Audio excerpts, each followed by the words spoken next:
അങ്ങേയറ്റം ശ്ലാഘനീയമായ ഒന്നാണ്. 100 വർഷക്കാലത്തെ ചരിത്രമെടുക്കുമ്പോൾ, ഒരു നൂറ്റാണ്ടിന്റെ ചരിത്രം വായിക്കുമ്പോൾ കേരളത്തിലെ മുസ്ലിം ജനസമൂഹത്തിനിടയിൽ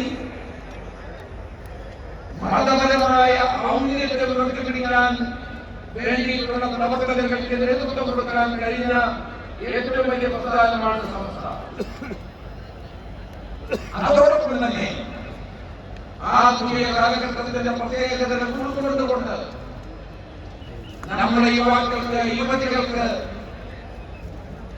വിദ്യാഭ്യാസം നൽകാൻ പ്രൊഫഷണലിസത്തിന്റെ വഴികളിലൂടെ അവരെ മുന്നോട്ട് കൊണ്ടുപോകാനും വർത്തമാനകാലത്തെ വെല്ലുവിളികളെ നേരിടാൻ പ്രാപ്തരാക്കാനും കഴിയുന്നു എന്നതാണ് ഇന്ന് സമസ്ത നേടിയിട്ടുള്ള ഏറ്റവും വലിയ നേട്ടം. വിദ്യാഭ്യാസ പുരോഗതിയിലൂടെ സമൂഹത്തിൽ വൈദ്യുതോധനങ്ങളുടെ മാർഗത്തിന് നേതൃത്വം കൊടുക്കാൻ പുതിയ തലമുറയെ പ്രോത്സാഹിപ്പിക്കുന്ന ഏറ്റവും മാതൃകാപരമായ പ്രവർത്തനം കഴിഞ്ഞ കുറേ വർഷങ്ങളായി സമസ്തയുടെ നേതൃത്വത്തിൽ നടത്തുകയാണ്. അത് കേരളത്തിന്റെ പൊതു സമൂഹത്തിലുണ്ടാക്കിയിട്ടുള്ള നേട്ടം ചെറുതല്ല. കേരളത്തിന്റെ പൊതു സമൂഹത്തിന് അതുണ്ടാക്കിയിരിക്കുന്ന മാറ്റം ചെറുതല്ല. വിദ്യാസമ്പന്നരായ ഒരു സമൂഹം ആധുനിക കാലഘട്ടത്തിലെ വെല്ലുവിളികളെ നേരിടാൻ കഴിയത്തക്ക നിലയിൽ പ്രൊഫഷണലായി ചിന്തിക്കാൻ കഴിയുന്ന പുതിയ തലമുറയെ വളർത്തിയെടുക്കാൻ നമുക്ക് സാധിക്കുന്നു എന്നത് ഈ പ്രസ്ഥാനം നേടിയ നേട്ടങ്ങളിൽ ഒന്ന് തന്നെയാണ്. വിദ്യാഭ്യാസ പുരോഗതിയോടൊപ്പം ആരോഗ്യരംഗത്തെ മാറ്റങ്ങൾ, കേരളത്തിൽ പൊതുവായി നൽകിയ ആരോഗ്യരംഗത്തെ സംഭാവനകൾ, ജീവകാരുണ്യ പ്രവർത്തനങ്ങൾ, ഇതെല്ലാം ഒരുമിച്ച് കാണുമ്പോഴാണ് ഈ പ്രസ്ഥാനം കേരളത്തിന്റെ സാമൂഹ്യ വളർച്ചയ്ക്കും സാംസ്കാരിക പുരോഗതിക്കും ആധ്യാത്മികമായ വളർച്ചയ്ക്കും എത്രമാത്രം സംഭാവന നൽകിയിട്ടുണ്ട് എന്ന് നമുക്ക് വിലയിരുത്താൻ സാധിക്കുന്നു. നമുക്കറിയാം, ഇന്ന് നാം എടുത്ത വെല്ലുവിളികളെ നേരിടുന്ന കാലഘട്ടത്തിലൂടെയാണ് മുന്നോട്ട് പോകുന്നത്. ഇന്ന് കമ്മ്യൂണിക്കേഷന്റെ അതിവിപുലമായ വളർച്ച ഒരു കാലമാണ്. കമ്മ്യൂണിക്കേഷന്റെ വിസ്ഫോടനം നടക്കുന്ന ഒരു കാലത്താണ് നാം ജീവിക്കുന്നത്. ആർട്ടിഫിഷ്യൽ ഇന്റലിജൻസിന്റെയും മെഷീൻ ലേണിംഗിന്റെയും ഒക്കെ കാലത്ത് ജീവിക്കുമ്പോൾ നമ്മുടെ കുട്ടികൾ അതിന് പ്രാപ്തരായി വരുന്നത് ആവശ്യമാണ് എന്ന് നമ്മളെല്ലാവരും മനസ്സിലാക്കണം. മതപഠനത്തോടൊപ്പം ഇത്തരം പ്രശ്നങ്ങളെ കൂടി കാണുവാൻ നമ്മൾ കൂടുതൽ സാഹചര്യങ്ങൾ ഒരുക്കണം. ഡ്രൈവറില്ലാത്ത കാറുകളും പൈലറ്റില്ലാത്ത വിമാനങ്ങളും ഡോക്ടറില്ലാത്ത ശസ്ത്രക്രിയകളും മാത്രമല്ല, മനുഷ്യരാവശ്യമില്ലാത്ത യന്ത്രങ്ങൾ മനുഷ്യൻ ചെയ്യുന്ന എല്ലാ പ്രവർത്തനങ്ങളും ചെയ്തുകൊണ്ടിരിക്കുന്ന ഒരു കാലഘട്ടമായതുകൊണ്ട് അതിനെ നേരിടാൻ നമ്മുടെ പുതിയ തലമുറയ്ക്ക് കഴിയണം. ഇന്ന് നിലവിലുള്ള 80% ജോലികളും നാളെ ആവശ്യമില്ലാത്തതായി മാറുന്നു, മാറുന്നു. അങ്ങനെ വരുമ്പോൾ പുതിയ ജോലികൾ കണ്ടെത്താൻ നമുക്ക് സാധിക്കണം. ആർട്ടിഫിഷ്യൽ ഇന്റലിജൻസും മെഷീൻ ലേണിംഗും ലോകത്തിനെ മാറ്റിമറിക്കുമ്പോൾ അതിന്റെ മുന്നിൽ അന്താളിച്ചു നിൽക്കാതെ അത് നമ്മുടെ പുതിയ തലമുറയ്ക്ക് പകർന്നു കൊടുക്കാനുള്ള ബാധ്യതയും ഉത്തരവാദിത്വവും നമുക്കില്ലേ. അത് നമ്മൾ അതിനുവേണ്ടി കൂടി നമ്മൾ പരിശ്രമിക്കേണ്ടിയിരിക്കുന്നു. ഇന്ന് ലോകത്ത് ജീവിക്കുമ്പോൾ ലോകത്തുണ്ടാകുന്ന ഈ മാർഗത്തിനനുസരിച്ച് നമുക്ക് മുന്നോട്ട് പോകണം. അങ്ങനെ മുന്നോട്ട് പോയാൽ കഴിഞ്ഞെങ്കിൽ മാത്രമേ നമുക്ക് വെല്ലുവിളികൾ നിറഞ്ഞ ഈ ലോകത്ത് ജീവിക്കാൻ കഴിയൂ.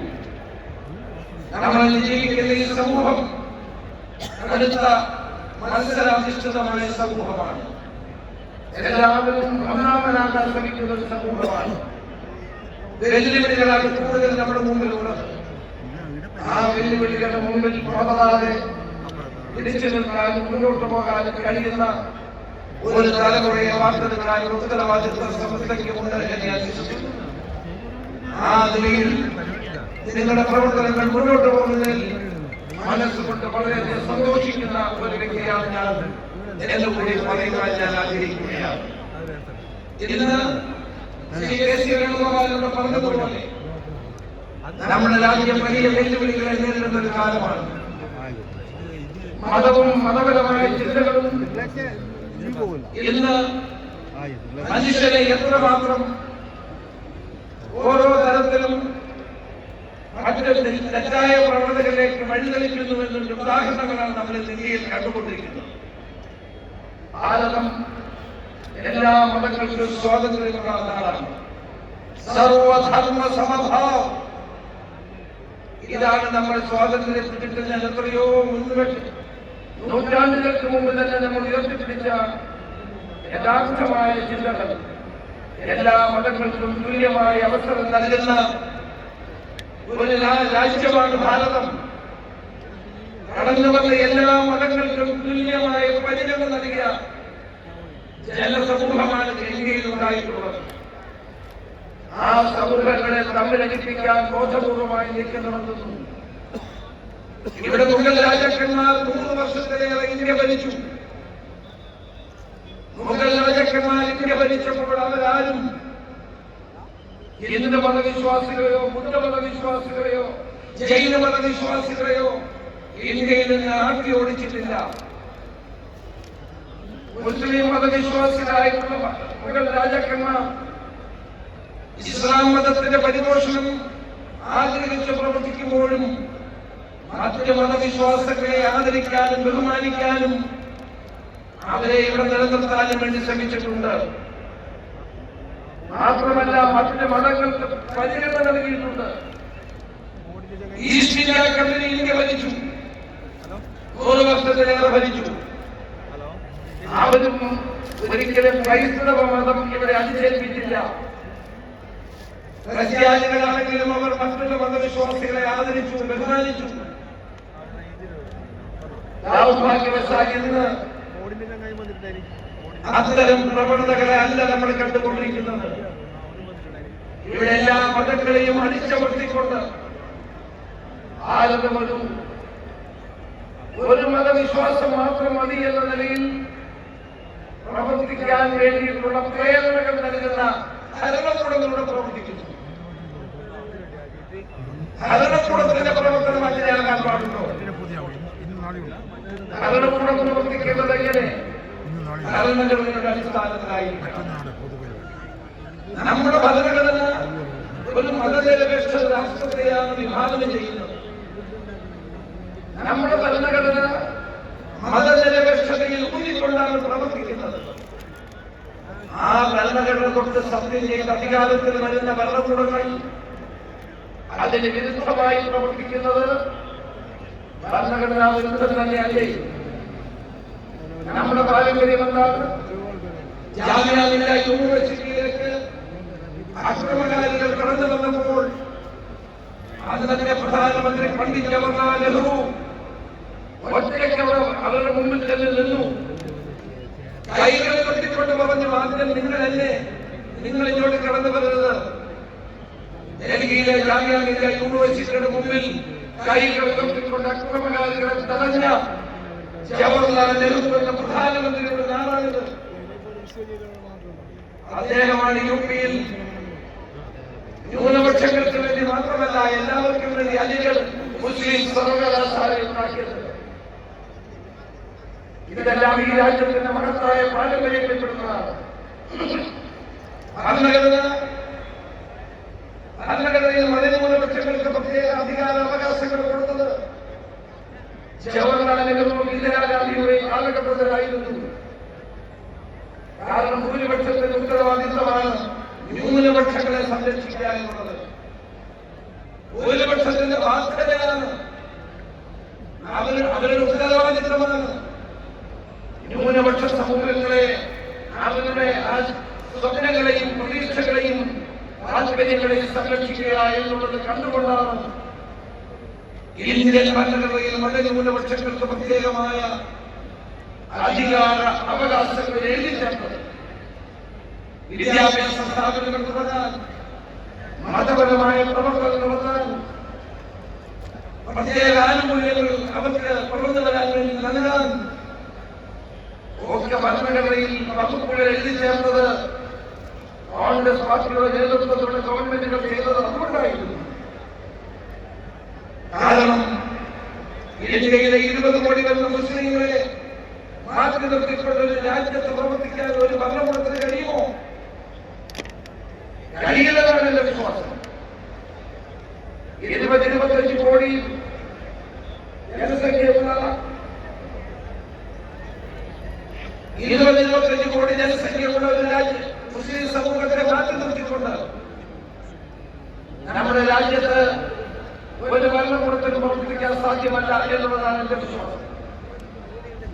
എല്ലാവരെയും ഒരുമിച്ച് കൊണ്ടുപോകണം, എല്ലാ മതസമൂഹങ്ങളെയും ഒരുമിച്ച് കാണണം. അതിനെയാണ് ഇംഗ്ലീഷിൽ പറയുന്നത് ഇൻക്ലൂസീവ് ആയിട്ടുള്ള നിലപാടെന്ന് പറയുന്നത്. നമുക്ക് വേണ്ടത് ഇൻക്ലൂസീവായ നിലപാടാണ്. എല്ലാ മതങ്ങളെയും ഒരുമിച്ച് ഒരുപോലെ കാണാനും എല്ലാ മതവിശ്വാസങ്ങളെയും ഒരുപോലെ പ്രദർശിക്കാനും അവരെ ചേർത്ത് നിർത്താനും കഴിയുന്ന ഒരു സമീപനമാണ് എന്നും ഇന്ത്യൻ നാഷണൽ കോൺഗ്രസ് സ്വീകരിച്ചിട്ടുള്ളത്. ഭരണത്തിൽ ഉള്ളപ്പോഴും ഇല്ലാത്തപ്പോഴും. കാരണം അതാണ് നമ്മുടെ രാജ്യത്തിന് ആവശ്യം. ഭാരതത്തിന്റെ വളർച്ചയ്ക്ക്, ഇന്ത്യയുടെ വളർച്ചയ്ക്ക് അതാണ് ആവശ്യം. മതനിരപേക്ഷതയിൽ മുന്നിൽ നിന്നുകൊണ്ടുള്ള പ്രവർത്തനങ്ങളായിരിക്കണം നമ്മളെല്ലാവരും നടത്തേണ്ടതായിട്ടുള്ളത്. നമ്മൾ പ്രത്യേകിച്ച് രാഷ്ട്രീയ പാർട്ടികൾ മതനിരപേക്ഷത ഉപേക്ഷിക്കുമ്പോഴാണ് പ്രശ്നങ്ങൾ ഉണ്ടാകുന്നത്. തെരഞ്ഞെടുപ്പ് വരുമ്പോൾ ഒരു തെരഞ്ഞെടുപ്പിൽ ഒരു വർഗീയതയെ ആലോചിക്കുക, വേറൊരു തെരഞ്ഞെടുപ്പ് വരുമ്പോൾ വേറൊരു വർഗീയതയെ ആലോചിക്കുക. ഇത് മതനിരപേക്ഷതയാണ് എന്ന് ഞാൻ വിശ്വസിക്കുന്നില്ല. മതനിരപേക്ഷതയിൽ മുന്നിൽ നിന്നുകൊണ്ടുള്ള പ്രവർത്തനങ്ങൾക്ക് മാത്രമേ നാട്ടിൽ സ്വസ്ഥതയും അതോടൊപ്പം തന്നെ ഐക്യവും കെട്ടിപ്പടുക്കാൻ നമുക്ക് സാധിക്കൂ. ഞാൻ എന്റെ വാക്കുകൾ ദീർഘിപ്പിക്കുന്നില്ല. ഇന്ന് സമസ്തയുടെ നേതൃത്വത്തിൽ നൽകുന്ന സന്ദേശം എന്താണ്? മതനിരപേക്ഷതയിൽ മുന്നിൽ നിന്നുകൊണ്ട് മുസ്ലിം സമൂഹത്തിന് എല്ലാവിധ പ്രാധാന്യം നൽകുമ്പോഴും മതപരമായ പഠനത്തിന് നേതൃത്വം കൊടുക്കുമ്പോഴും ഇതര മതസമൂഹങ്ങളുമായും യോജിപ്പിന്റെയും സ്നേഹത്തിന്റെയും അന്തരീക്ഷം നിലനിർത്തിക്കൊണ്ടു പോവുക എന്നുള്ളതാണ് ഏറ്റവും പ്രധാനപ്പെട്ടത്. അതുകൊണ്ട് ഇന്ന് നമ്മുടെ രാജ്യത്ത് നടക്കുന്ന ഈ വെല്ലുവിളികളെ ധീരമായി നേരിടാൻ നമുക്ക് സാധിക്കും. അതിനു വേണ്ടിയിട്ടാണ് നമ്മൾ പോരാടേണ്ടതായിട്ടുള്ളത്. രാഹുൽ ഗാന്ധിയുടെ കാര്യം ഇവിടെ പറഞ്ഞു. ഒരു മനുഷ്യൻ ഒറ്റയ്ക്ക് നിന്നുകൊണ്ട് ഈ വെറുപ്പിന്റെ രാഷ്ട്രീയത്തിനെതിരെ പോരാടുന്നത് നമ്മൾ കണ്ടില്ലെന്ന് കാണിക്കാൻ സാധ്യമല്ല. ഈ നാടിനെ രക്ഷിക്കാനും ഒരു ജനതയെ നിലനിർത്താനും വർഗീയതയെ ചേർത്ത് നിർത്താനും വേണ്ടിയുള്ള പോരാട്ടം നമ്മൾ വലിയ ഒരു മുന്നേറ്റമായി നമ്മൾ കാണേണ്ടിയിരിക്കുന്നു. അതുകൊണ്ടാണ് സമസ്തയുടെ ഈ വേദിയെ പറ്റി ഞാൻ ഇത്രയും പറഞ്ഞത്. സമസ്തയുടെ ഈ വേദി മതേതരത്വത്തിനും മതനിരപേക്ഷതയ്ക്കും വേണ്ടിയിട്ടുള്ള ആവർത്തിച്ചുള്ള പ്രഖ്യാപനമായി മാറുന്നതിന് കുറവുണ്ട്. ഞാൻ ഏറ്റവും ഇഷ്ടപ്പെടുന്ന വ്യക്തിയാണ് ശ്രീ ജഫീർ തങ്ങൾ. അദ്ദേഹത്തിന്റെ പ്രവർത്തനങ്ങളും അദ്ദേഹത്തിന്റെ പ്രസംഗങ്ങളും തമ്മിൽ വ്യത്യാസമില്ല. പറയുന്നതും പ്രവർത്തിക്കുന്ന പറയുന്ന വിശ്വസിക്കുന്ന കാര്യങ്ങൾ പ്രവർത്തിക്കുന്ന ശ്രീ ജഫീർ തങ്ങൾക്ക് എല്ലാവിധ ആശംസകളും നേടാൻ കൂടി അവസരം ഞാൻ വിനിയോഗിക്കുകയാണ്. അദ്ദേഹത്തിന്റെ യാത്ര കേരള സമൂഹത്തിൽ ഉണ്ടാക്കിയ മാറ്റം ചലനം ചെറുതല്ല എന്ന് കൂടി ഞാൻ സൂചിപ്പിക്കട്ടെ. മതേതരത്വവും മതനിരപേക്ഷതയും ഉയർത്തിപ്പിടിച്ചുകൊണ്ട് നാടിൽ സമൂഹത്തിന് നന്മകൾ ചെയ്യാൻ കഴിയണം. അതിനുവേണ്ടി സമസ്ത ചെയ്തിട്ടുള്ള മഹത്തായ സേവനങ്ങളെ ഓർത്തുകൊണ്ട് ഈ മഹാസമ്മേളനം, ഈ മഹാക്യാമ്പ് തീർച്ചയായും 100 വർഷത്തെ ചരിത്ര പാരമ്പര്യങ്ങളെ ഉയർത്തിപ്പിടിച്ചുകൊണ്ട് പ്രൗഢഗംഭീരമായ ഇന്നലകളിൽ നിന്ന് ആവേശങ്ങൾ കൊണ്ടുകൊണ്ട് അടുത്ത 100 വർഷക്കാലം അതിനപ്പുറം സമസ്തയ്ക്ക് ജീവിക്കാനും പ്രവർത്തിക്കാനും കഴിയട്ടെ എന്ന് മാത്രം ആത്മാർത്ഥമായി ആശംസിച്ചുകൊണ്ട് ഞാൻ എന്റെ വാക്കുകൾ നിർത്തുന്നു. നമസ്കാരം. ജയ്.